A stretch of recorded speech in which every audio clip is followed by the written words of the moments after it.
Shalom saudara yang dikasihi Tuhan Yesus Kristus. Selamat pagi, selamat berjumpa dalam renungan pada pagi hari ini. Salam sejahtera buat saudara semua dimanapun saudara berada. Damai dan sukacita oleh Roh Kudus melimpah senantiasa dalam hati dan kehidupan saudara semua. Sebelum kita mendengarkan renungan firman Tuhan, mari sama-sama kita siapkan hati dan berdoa. Bapa kami yang di sorga, Bapa dalam nama Tuhan Yesus Kristus, Tuhan yang sangat baik, yang selalu peduli dan mengasihi kami. Kami bersyukur untuk berkat perlindungan yang Tuhan nyatakan dari malam hingga pagi hari ini. Terima kasih buat kesehatan, kekuatan, dan segala berkat kebaikan-Mu. Pada saat ini kami rindu kembali dikuatkan oleh firman-Mu. Berkati dan jamah hati kami, supaya kami dapat mengerti akan kehendak-Mu. Dalam nama Tuhan Yesus kami berdoa. Haleluya. Amin. Saudara yang dikasih Tuhan, nats Alkitab kita pada saat ini terdapat dalam kitab Ayub pasal 1 ayat 1-21. Saudara dapat membacanya secara pribadi kemudian melanjutkan renungan ini. Saya akan membacakan Ayub 1 ayat yang ke-9. Tertulis demikian. Lalu jawab iblis kepada Tuhan, apakah dengan tidak mendapat apa-apa Ayub takut akan Allah? Saudara yang dikasih Tuhan, kisah Ayub nampak seperti sebuah anomali dari gambaran keadaan yang seharusnya dihadapi oleh orang-orang beriman. Kehidupan orang percaya yang seharusnya diberkati dan dilindungi Tuhan, justru di kisah Ayub mengalami kebalikannya. Ayub menderita karena berbagai situasi sulit dan masalah yang bertubi-tubi datang menerpa dirinya. Iblis selalu menaruh curiga pada sikap iman orang percaya. Kecurigaan iblis mempunyai sebuah hipotesis. Bila manusia tidak mendapat apa-apa, maka manusia tidak akan takut akan Allah. Ini juga sama dengan mengatakan, bila manusia hidupnya kekurangan, maka ia akan meninggalkan Tuhan.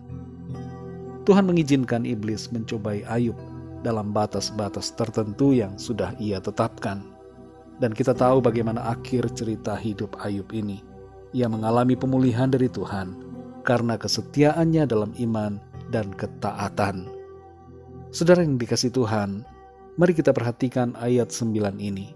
Tertulis di sini, lalu jawab iblis kepada Tuhan, apakah dengan tidak mendapat apa-apa, Ayub takut akan Allah? Setan atau iblis membuat suatu tuduhan bahwa ketaatan Ayub kepada Tuhan bukan semata karena kasihnya kepada Tuhan, tapi karena tujuan-tujuan duniawi. Setan menuduh bahwa ketaatan Ayub hanyalah sebuah kemunafikan demi keuntungan dirinya sendiri. Iblis menduga bahwa iman Ayub tidak tulus.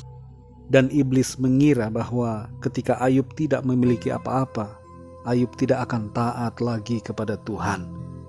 Tuhan pun mengizinkan iblis untuk mencobai Ayub dengan mengambil semua kepunyaannya. Dalam serangkaian bencana, Ayub kehilangan segalanya. Namun terlepas dari penderitaannya yang luar biasa itu, saudara, pengabdian dan ketaatan Ayub kepada Tuhan tidak berubah. Di ayat yang ke-21, Ayub berkata, Tuhan yang memberi, Tuhan yang mengambil. Terpujilah nama Tuhan.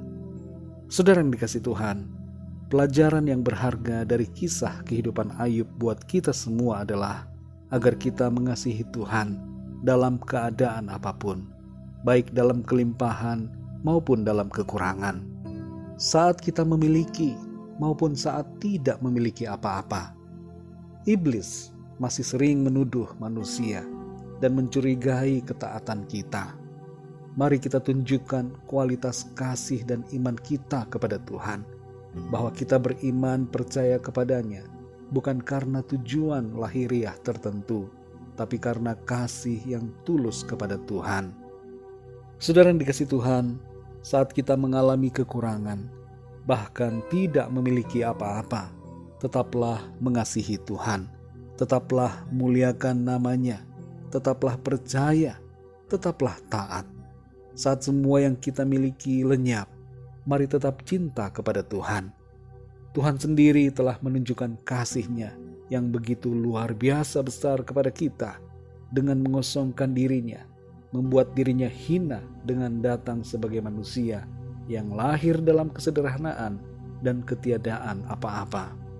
Itu semua dilakukannya karena kasih-Nya kepada kita. Marilah saudara kita pun memiliki kasih yang tulus kepada Tuhan.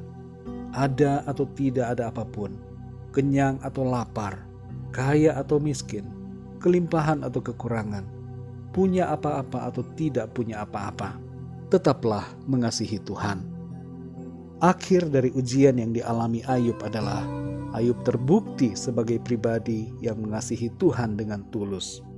Dan baginya Tuhan memberikan pertolongan, berkat, dan pemulihan. Mari kita berdoa saudara. Bapa kami yang di surga, Bapa dalam nama Tuhan Yesus Kristus, kami mengucap syukur untuk firman-Mu yang berbicara kepada setiap kami secara pribadi, agar kami memiliki kasih yang tulus kepada Tuhan, mentaati Engkau dengan sungguh-sungguh yang lahir dari hati kami, bukan karena tujuan-tujuan tertentu, tapi sungguh-sungguh lahir dari ketulusan kami. Tolong kami ya Tuhan, murnikan cinta kasih kami kepadamu. Murnikan hati kami untuk senantiasa hidup benar, taat kepadamu, setia, beriman, percaya dari hati kami yang murni. Ampuni kami Tuhan kalau selama ini kami kurang bersyukur, kami bersungut-sungut, bahkan kami komplain dan berniat untuk meninggalkan Tuhan saat kami tidak memiliki apa-apa, saat kami kehilangan berbagai hal dalam hidup kami. Ampuni kami Tuhan, kami belajar dari Ayub untuk tetap setia, taat dan mengasihi Engkau dalam penderitaan, dalam kekurangan, dan dalam keadaan-keadaan yang sulit. Terima kasih Bapa. Pimpin kami terus ya Roh Kudus. Berbicaralah terus kepada setiap kami, untuk kami mengerti akan kehendak-Mu dan hidup senantiasa setia dalam kebenaran-Mu. Berkati kami dan pimpin kami di sepanjang hari ini, dalam segala tugas, aktivitas, pekerjaan, dan pelayanan kami. Biarlah semua yang kami lakukan senantiasa memuliakan nama Tuhan. Kami berdoa bagi yang sedang dalam keadaan sakit dan dalam penderitaan, dalam persoalan masalah, agar Tuhan memberikan kesembuhan. Jamah dengan kuasa-Mu Tuhan, berikan kesehatan yang sempurna. Jalan keluar Tuhan nyatakan, solusi yang dari Tuhan, Tuhan berikan. Terima kasih Bapa, kami bersyukur, kami percaya kami alami kemenangan, kami alami pertolongan dari Tuhan. Terpujilah nama-Mu ya Bapa. Dalam nama Tuhan Yesus Kristus, Tuhan dan Juru Selamat kami sudah berdoa dan mengucap syukur. Haleluya. Mari sama-sama kita berdoa doa Bapa kami.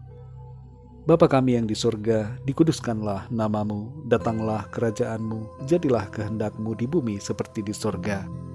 Berikanlah kami pada hari ini makanan kami yang secukupnya, dan ampunilah kami akan kesalahan kami, seperti kami pun mengampuni orang yang bersalah kepada kami. Dan janganlah membawa kami ke dalam pencobaan, tetapi lepaskanlah kami daripada yang jahat.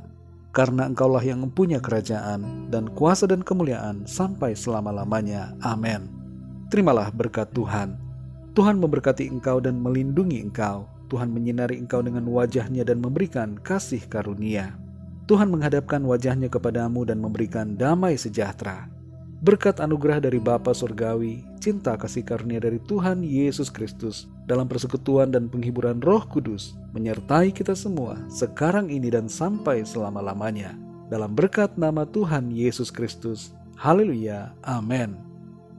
Puji Tuhan, saudara yang dikasihi Tuhan, saya percaya firman Tuhan menjadi berkat dan kekuatan buat saudara semua, dan Roh Kudus akan menolong saudara untuk lebih lagi memahami kebenaran firman Tuhan. Tuhan Yesus memberkati saudara semua. Sampai jumpa dalam renungan yang berikutnya. Haleluya.